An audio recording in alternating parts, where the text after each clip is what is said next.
that are very important for all of us. We have just had a couple of hours of continued talks following up on the contact that we have regularly.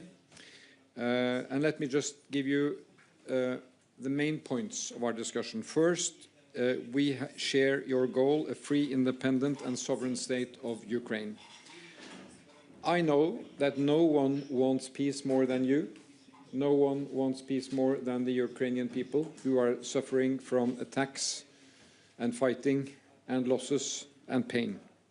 And your fight and right to self-defense has our full support from day one, and it still is how we approach this. We work closely together in sectors like energy, technology and defense industries, and we have just stepped up that help significantly. Secondly, we fully support your ongoing efforts to get a ceasefire and then negotiations for a fair, just and lasting peace. Ukraine should be put in the best position to deal with such an end of this conflict, and Ukraine has to have a place at the table when these decisions are taken. We commend your engagement with the United States and President Trump, your communications with him, with European partners, the French and British leadership among European NATO allies. And we believe that a strong European voice is important when Ukraine's future is being discussed. You come from Finland. Finland and Norway are close partners. President of Finland and I are working closely together to support you from our perspective in Europe. And thirdly, the President has updated us on the situation currently, what happens, what you need urgently, short-term and in a long-term perspective. And let me just say that the tripling of Norwegian defense support to Ukraine, which has been agreed by unanimous Parliament, is now being immediately translated into support for artillery ammunition, for drone capacity, and also for investment in Ukraine's own industry. So, Mr. President, this is a partnership that we take forward every day, and you can count on that support. It is the right of a sovereign country to resist aggression, and you have our full support in that fight. And again, you are among friends, and I'm very happy to see you here. Thank you, Volodymyr. Дякую дуже. Thank you so much. Я вдруге I'm for the second time here, and I do this with very big gratitude to your country, to the people, and to you personally, esteemed Mr. Prime Minister. Dear journalists, dear Norway, thank you for this support, for our common work, for our today's meeting, which was very warm and very substantial, very fruitful. Norway, during these 3 years of this war, was very principled. We never forget it, and we will never forget that you were on the side of justice and common sense, on the side of the defense of life. You immediately understood what was going on. We have spoken about it many times. You understood what this war brings and what Russia brought to us, to our houses. And that is why we can thank you for very, very, very significant support, financial support. This helped, strongly helped our resilience. And I am particularly grateful for the support to energy sector. I have addressed you, Mr. Prime Minister, and we are very grateful for Norway supported us on this track. It helped us to go through winters of this war, when we had one of the most severe challenges, the winters when Russia made our energy grid its target, but Ukrainians withstood, and we managed to provide for the basic necessities of our people. We managed to preserve independence, and now, together with everybody in Europe, we are working on restoring peace and guaranteeing security which is so desperately needed, and I hope that the role of Norway in this will be significant as well in the future in this work with all the partners. Regarding the diplomacy and the future security guarantees, Europe, America, all our partners in the world must work together, and I hope that Norway will be part of the efforts to guarantee the security. And I'd like to now praise your recent decision, the decision of Norway to increase the support to Ukraine to almost $8 billion as of today. It truly adds up to our long-term confidence, and it is a very strong, very powerful contribution, and it is important that it's done at this very moment when diplomacy became much more active for the sake of ending the war. And I agree with you that it is very important that in these diplomatic steps, Ukraine is in the best condition possible, that Ukraine is resilient. And thank you so much for what you're doing, dear Jonas. We underscore that only with strong positions of Ukraine, strong diplomatic work can happen, and a truly reliable end to this war. And we wish for it more than anybody in the world, and it is just because we have the war on our soil.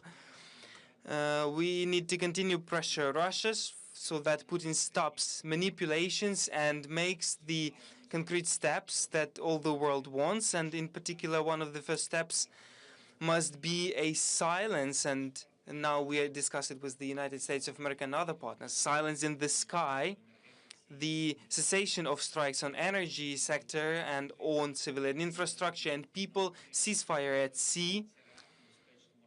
We can consider truly secure maritime navigation, and we must also eventually end up to the ceasefire everywhere on the territory of our state. These are important steps of all the parties, but first and foremost, everybody saw that Ukraine unconditionally agrees to it, and we wait until the aggressor accepts this. At least we expect that the partners will put pressure on Russia. Undoubtedly, the return of the prisoners of war, of our civilians, is important, of all the people, of children, to bring them back home. The process is difficult. On a daily basis, we fight for the result. Yesterday we had this moment of happiness when more than 190 of Ukrainian peoples were brought home, 197, and this is the horrific moment, one of those moments in the war. They always go hand in hand, the moments of tragedy and moments of happiness when the close ones, the relatives, were meeting their close ones at home. These are important steps of diplomacy, and we very much count on the diplomacy that will pressure Russia. We have discussed today with Mr. Prime Minister concrete ways on strengthening our defensive capabilities. We are already grateful for the NASAMS system. They have never let down our people. They were protecting them from the Russia's missile strikes. It is important to us to continue this, to count on the production, on the investment in defense industrial base, our joint production, the ventures that we can create and develop. And I am sure that Europe now needs a new wave of such industrial and technological development, so that the continent has everything necessary for its protection, and so that Europe becomes more independent and strong in such global competition in the world, so that Europeans have good, modern jobs. And also, we must pay more of a joint attention to the development and protection of infrastructure. We speak about this having an experience. We underscore how important it is. Everybody sees how much danger there is for the underwater infrastructure in the European seas because of the enemy's activity. And everybody sees how the challenges change because of the development of drone technology. These are new challenges, new technological challenges that every country needs to have its own answers to these challenges, and more of a joint work in Europe for security.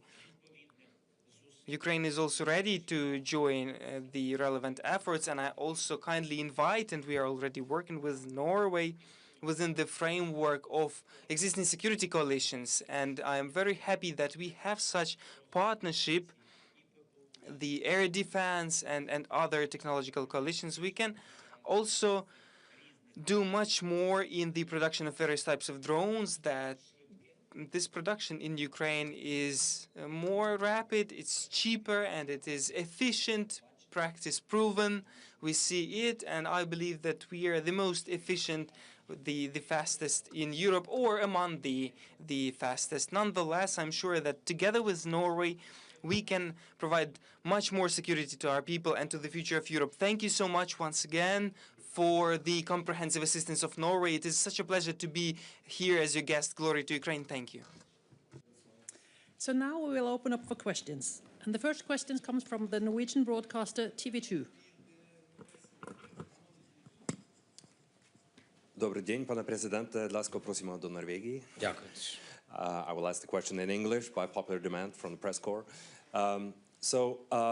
After the last week's events in negotiations about a ceasefire, what are your realistic hopes now? When can such a ceasefire enter into force? And if I may add, there seems to be a different kinds of understanding in Moscow and Washington at the moment what a limited ceasefire could mean, what items are included. What is your understanding? Does this proposal for a limited ceasefire include both civilian infrastructure and energy supply infrastructure, or just one of them? Thank you for the question. I will base on the facts, on what I heard, and on what we have agreed with the American side prior to their contacts with the Russians, and then my recent conversation with Mr. President Trump after his conversation with Kremlin. We have suggested at the very beginning the ceasefire at sea and in the air, because this is not so difficult to control. That we suggested it as the first step because we didn't believe that the Russians would agree to any ceasefire, because in our opinion they want to continue to destroy us. They want to continue waging war, to be brief. But the Americans told us that no, they want to end the war. We want to end the war. So who will argue with that? Let's then make certain steps faster. And during the meeting in Jeddah, American party made a leap forward, rapid step forward, and they said, let's speak not about the partial ceasefire, but about the full ceasefire. We reacted immediately right at that meeting. We reacted. My team reached out to me because that was the change of agenda with which they arrived there. And I said immediately, we approve. We confirm, we want to move to the end of the war. Yes. And everybody was very happy, and I believe that overall we had an important and a fruitful, successful meeting there. And I believe, and it was our first bilateral meeting with such results, such positive result, despite that the meeting lasted for almost 9 hours. What happened then? Then was the contact between the Americans and the Russians, and then I think that people made a step backwards because they raised up the topic of partial ceasefire again. Look, we'd rather make steps forward. Better in the partnership with the United States to, but we're ready in this partnership with the United States to make a step backwards and speak about partial ceasefire. And what we've discussed with Mr. President Trump, the content is the following: the ceasefire regarding the security of energy system of both countries. That means no attacks on energy infrastructure, as well how it sounds, as well as other civilian infrastructure.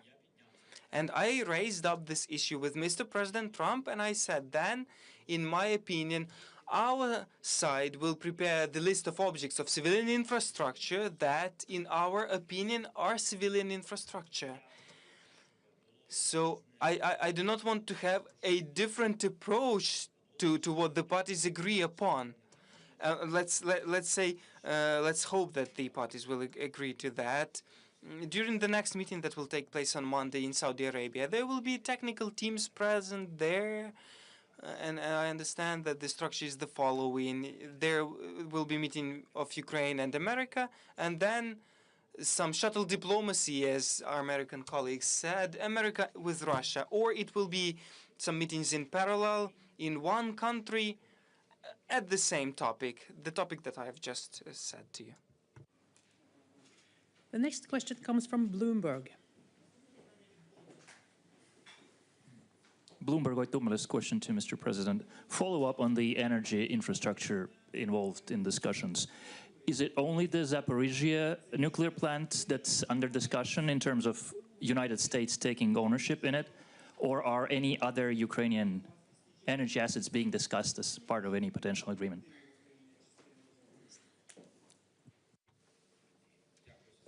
Thank you for the question. All nuclear power plants belong to the people of Ukraine. These are state-owned nuclear power plants. It is not in private property in Ukraine. The atomic energy in Ukraine, yes, we do have the heating generation, we have green energy generation. There are some private partnerships. That is absolutely understandable, and that is the right way to approach it. But all nuclear generation belongs to Ukraine. And the temporarily occupied Zaporizhia region where there is this NPP, it belongs to Ukraine. And everybody acknowledges that, recognizes it. IAEA recognizes it, and all international institutions.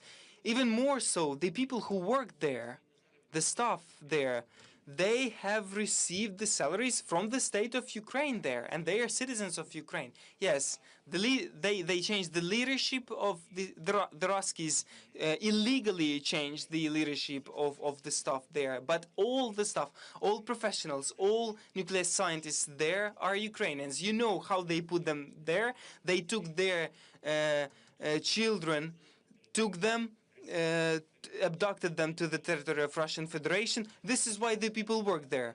For the sake of your child, you will do everything.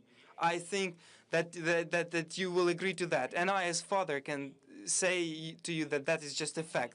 That's why the issue of the NPP that is not working, that is dangerous, because yes, it is being maintained, but not in a proper way, despite that there is a IAEA commission there and there are inspectors there present. Everybody understands that it needs to cool down, and for it needs to be sustained technically properly. After the Russians blew up the dam, there is no proper water supply to the station. So this is an obstructed process that is under very severe technical conditions.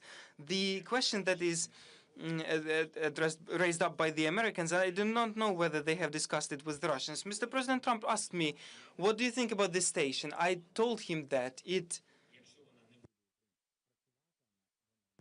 it does not belong to Ukraine, it will not work for anybody. It is illegal, and it's not capable of doing so.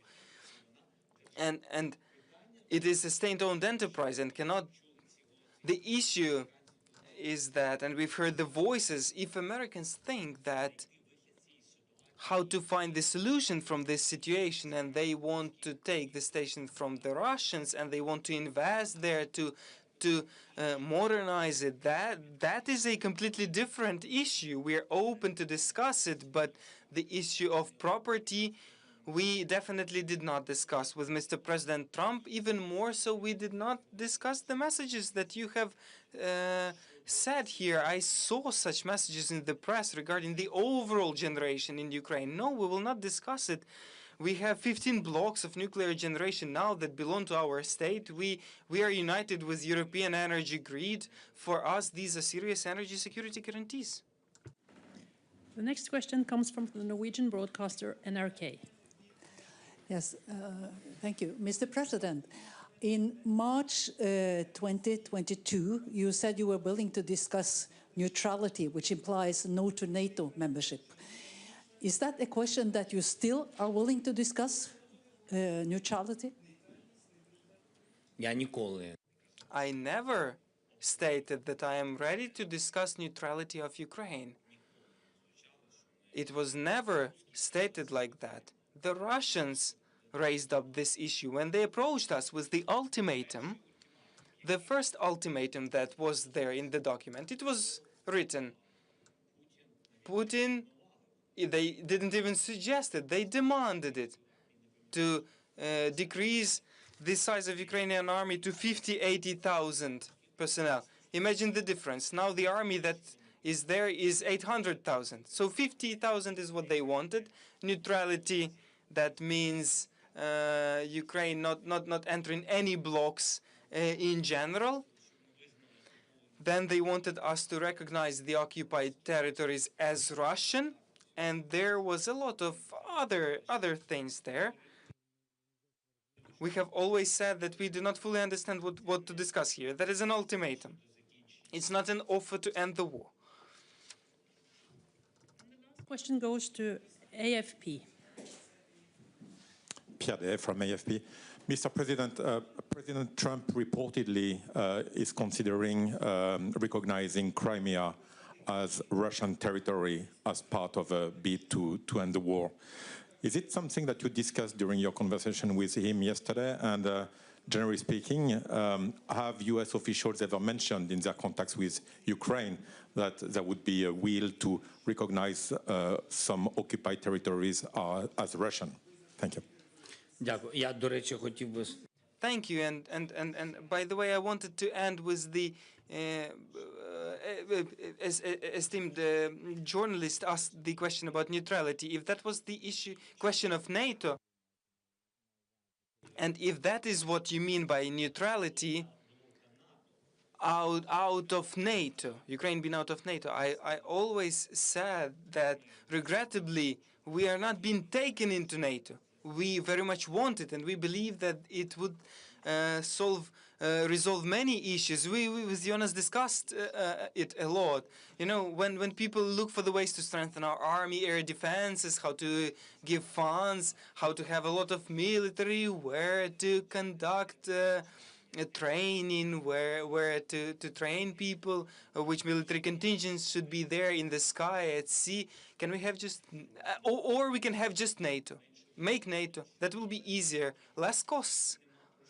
But again, there is not so much to discuss because the United States of America, as the main NATO ally, do not support Ukraine in NATO. That is the situation as of today, and I believe that I believe that it cannot be gifted that easily to the Russians. I think that is a gift to Russians that this topic is taken off the table. I believe it's like this. As regards your question on Crimea, that is Ukrainian peninsula, Mr. President Trump did not raise this issue with me. We have discussed Crimea with him in September in New York. He was interested in how it looks like, why Ukrainians love it so much, because he heard that Ukrainians do love Crimea so much. We have simply discussed it, and I said to him that that is absolutely unique nature. It's our integral part, Ukrainian peninsula. And apart from many things, I do not want to take your time.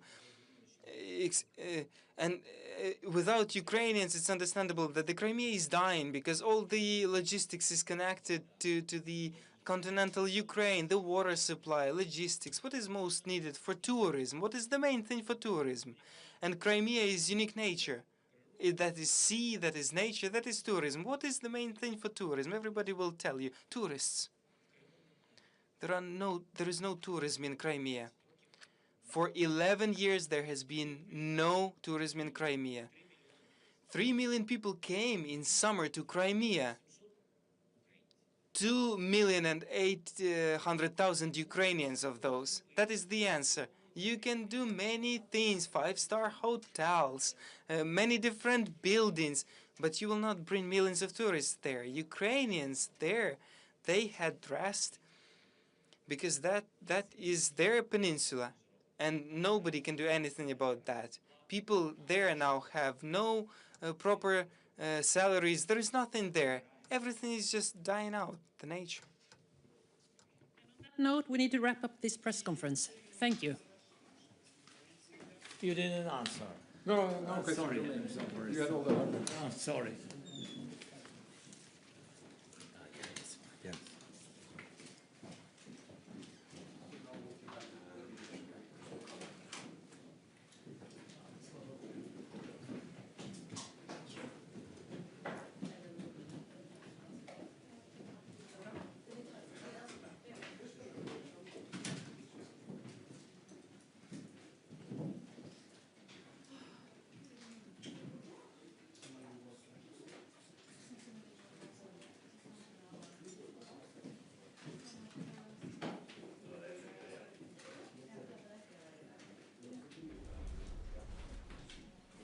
Sendingen er produsert av Departementenes digitaliseringsorganisasjon.